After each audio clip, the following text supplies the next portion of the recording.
నూతనంగా మార్కాపురం పేరుతో జిల్లా ఏర్పాటు చేసి ఈ రాష్ట్ర ప్రభుత్వం, ఈ రాష్ట్ర ముఖ్యమంత్రి నారా చంద్రబాబు నాయుడు పశ్చిమ ప్రకాశం ప్రాంతానికి శాశ్వతంగా వెన్నుపోటు పొడిచినాడని చెప్పొచ్చు. ఎందుకంటే ఎన్నికల సమయంలో దర్శి, కనిగిరి, మార్కాపురం, ఎర్రగొండపాలెం, గిద్దలూరు ప్రాంతాలు 5 నియోజకవర్గాలను కలిపి ఒక జిల్లా ఏర్పాటు చేస్తాము, ఆ జిల్లాకు సకల సౌకర్యాలు కల్పిస్తామని చెప్పిన చంద్రబాబు నాయుడు అధికారంలోకి వచ్చిన తర్వాత దర్శి ప్రాంతాన్ని పక్కన పెట్టి కేవలం 4 జిల్లాలతో మార్కాపురం జిల్లాకు ఏర్పాటు చేయడం అంటే ఆ ప్రాంతాన్ని వెన్నుపోటు పడడం కాక ఏమవుతుంది? ఈరోజు మీరు జిల్లాను ఏర్పాటు చేశారు. ఆ మార్కాపురం జిల్లా ఎలా జీవించాలి, దానికి ఆదాయ వనరేది, దాని గురించి ఒక్క నిమిషమైన ఆలోచించారా? అంటే కేవలం ఎన్నుకబడిన ప్రాంతాల మొత్తాన్ని కలిపి ఒక జిల్లాకు ఏర్పాటు చేయటం అంటే పశ్చిమ ప్రకాశంలోని మార్కాపురం జిల్లాలో అభివృద్ధి చెందినటువంటి ఒక్క ప్రాంతమైన ఉండటానికి లేదనేది చంద్రబాబు నాయుడు యొక్క ఉద్దేశంగా ప్రధానంగా మనకు కనపడుతూ ఉంది. చంద్రబాబు నాయుడు గారు మీరు మార్కాపురం జిల్లాకి ఏం చేశారు ఇప్పటి వరకు? కనీసం 4 సార్లు ముఖ్యమంత్రి అయ్యారు.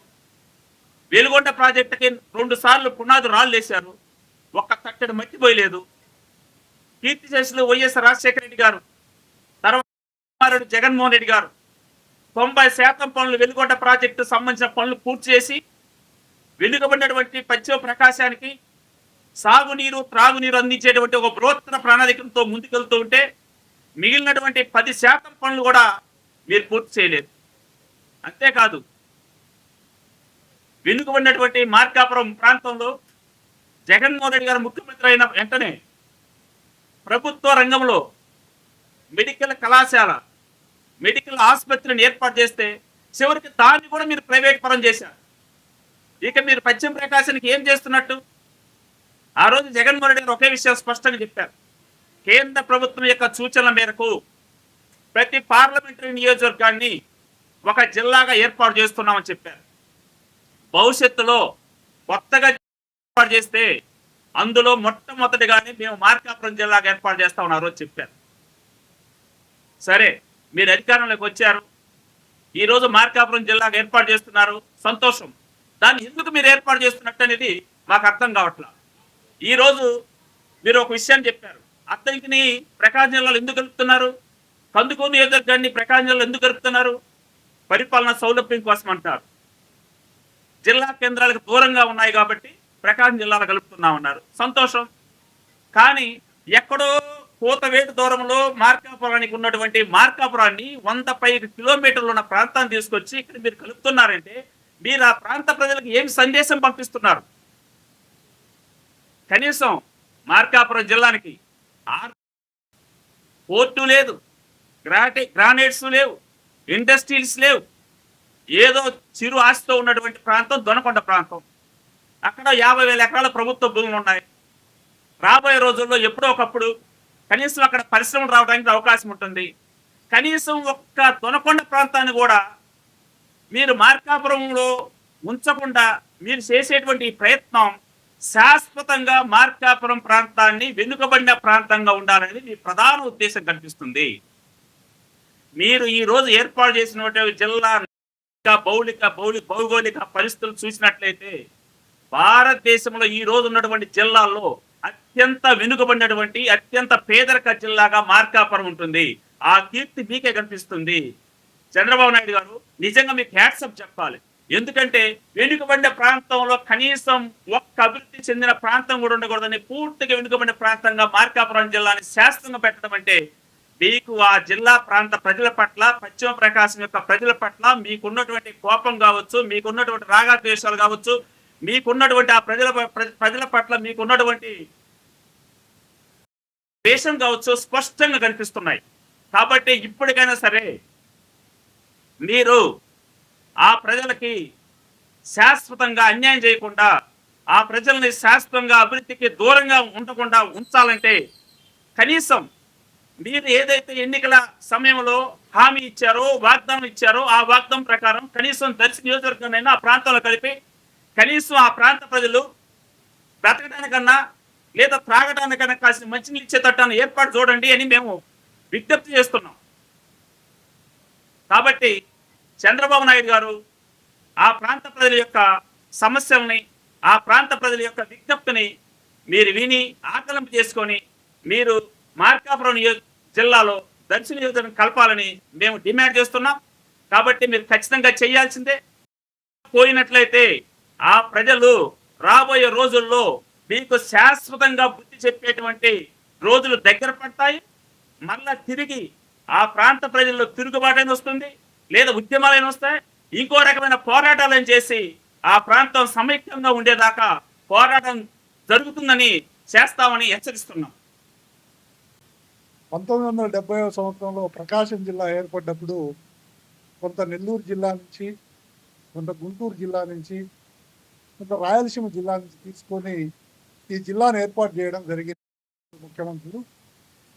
అయితే తదుపరి జగన్మోహన్ రెడ్డి గారు ఈ రాష్ట్రానికి ముఖ్యమంత్రి అయిన తర్వాత పరిపాలనా సౌలభ్యం కోసము నూతన జిల్లాలు ఏర్పాటు చేయాలి, ప్రజల సౌలభ్యం కోసం ప్రజలకు అనుకూలంగా ఉండే విధంగా ఆనాడు ముఖ్యమంత్రి గారు 2022వ సంవత్సరంలో ఈ రాష్ట్రంలో 26 జిల్లాలు చేస్తే, ఇక్కడ చిన్న చిన్న సవరణలు ఉన్నప్పటికీ కూడా తదుపరి వాటిని సవరణలు చేసి ప్రజలకు అందుబాటులో సౌలభ్యంగా పరిపాలన ఉండాలనే ఉద్దేశంతో ఆ రోజు జిల్లాలు ఏర్పాటు చేయడం జరిగింది.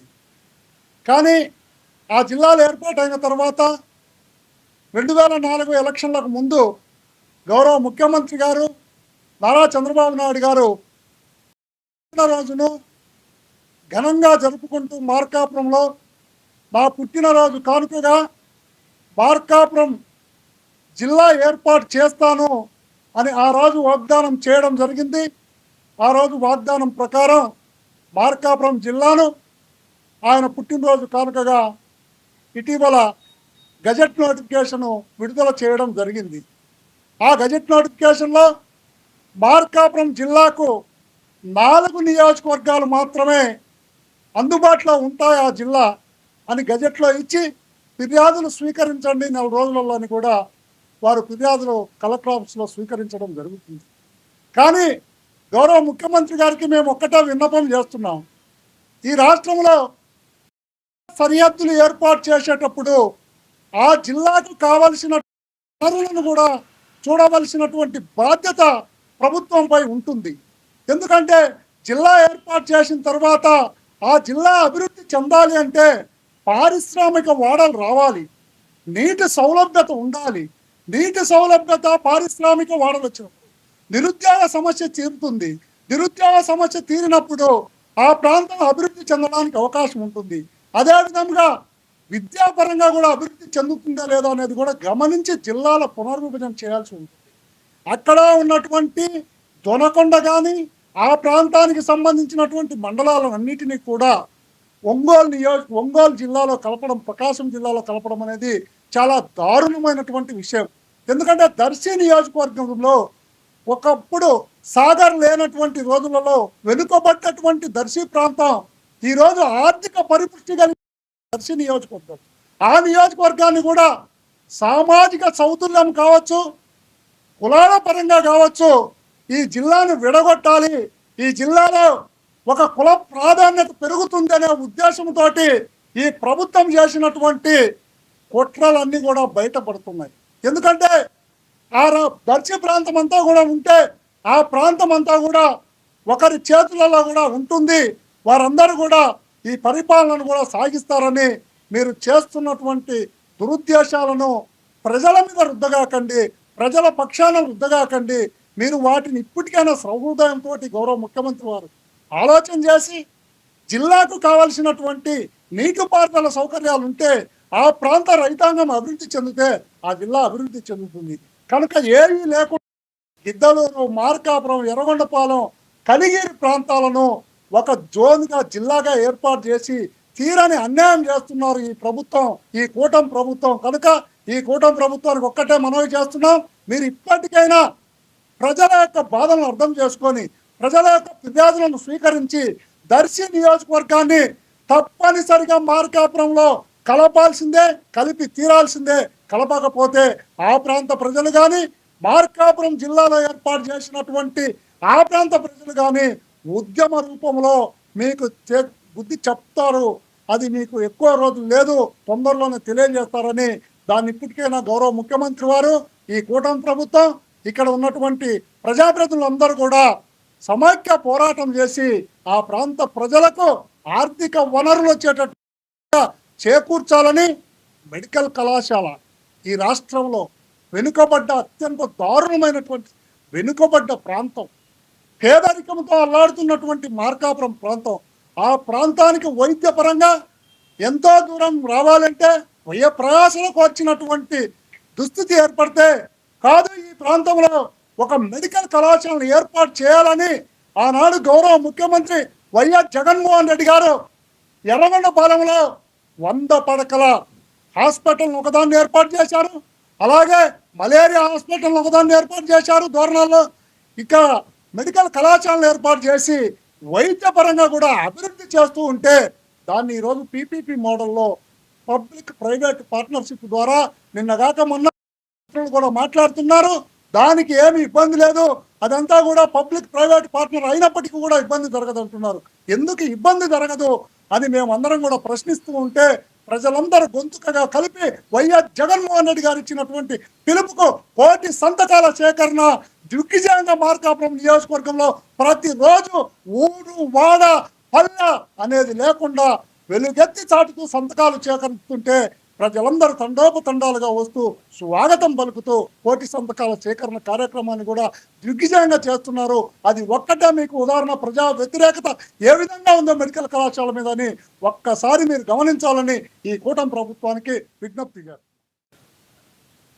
కూటమి ప్రభుత్వము ముఖ్యంగా ముఖ్యమంత్రి చంద్రబాబు నాయుడు గారు దురుద్దేశంతో మార్కాపురం జిల్లాను ఏర్పాటు చేస్తారు.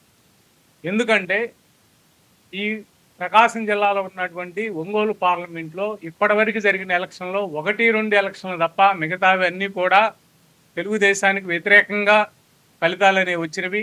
కాబట్టి ఎట్లన్నా కానీ దీన్ని విచ్ఛిన్నం చేయాలనే ఉద్దేశంతో పశ్చిమ ప్రాంతాన్ని సపరేట్ చేసి మార్కాపురం మీద దానికి ప్రేముండి కాదు జిల్లా చేయటం అనేది. పశ్చిమ ప్రాంతాన్ని సపరేట్ చేసి వాళ్ళకు అనుకూలంగా ఉన్నటువంటి అద్దంకిని కందుకూరిని ప్రకాశం జిల్లాలో కలుపుతున్నాడు, కానీ మార్కాపురం మీద ప్రేమ ఉండి కాదు. ఎందుకంటే మార్కాపురం ఆ ఏరియా పశ్చిమ ప్రాంతం వెనుకబడిన ప్రాంతం. ఆ వెనుకబడిన ప్రాంతానికి కొంచెం ఈ దర్శి లాంటి కొంచెం పొటెన్షియల్ ఏరియాలు కలిపితే ఇంకా డెవలప్ అవుతుంది. అంతేగాని దురుద్దేశంతో ఈ మార్కాపురం జిల్లాను ఏర్పాటు చేస్తున్నాడు. కాబట్టి కూటమి ప్రభుత్వం ఇప్పటికైనా స్వార్థాన్ని వదిలి దర్శిని మార్కాపురం జిల్లాలో కలిపితే ప్రజలు మిమ్మల్ని అభినందిస్తారు, లేకపోతే మీకు తగిన బుద్ధి చెప్తారని హెచ్చరిస్తున్నా.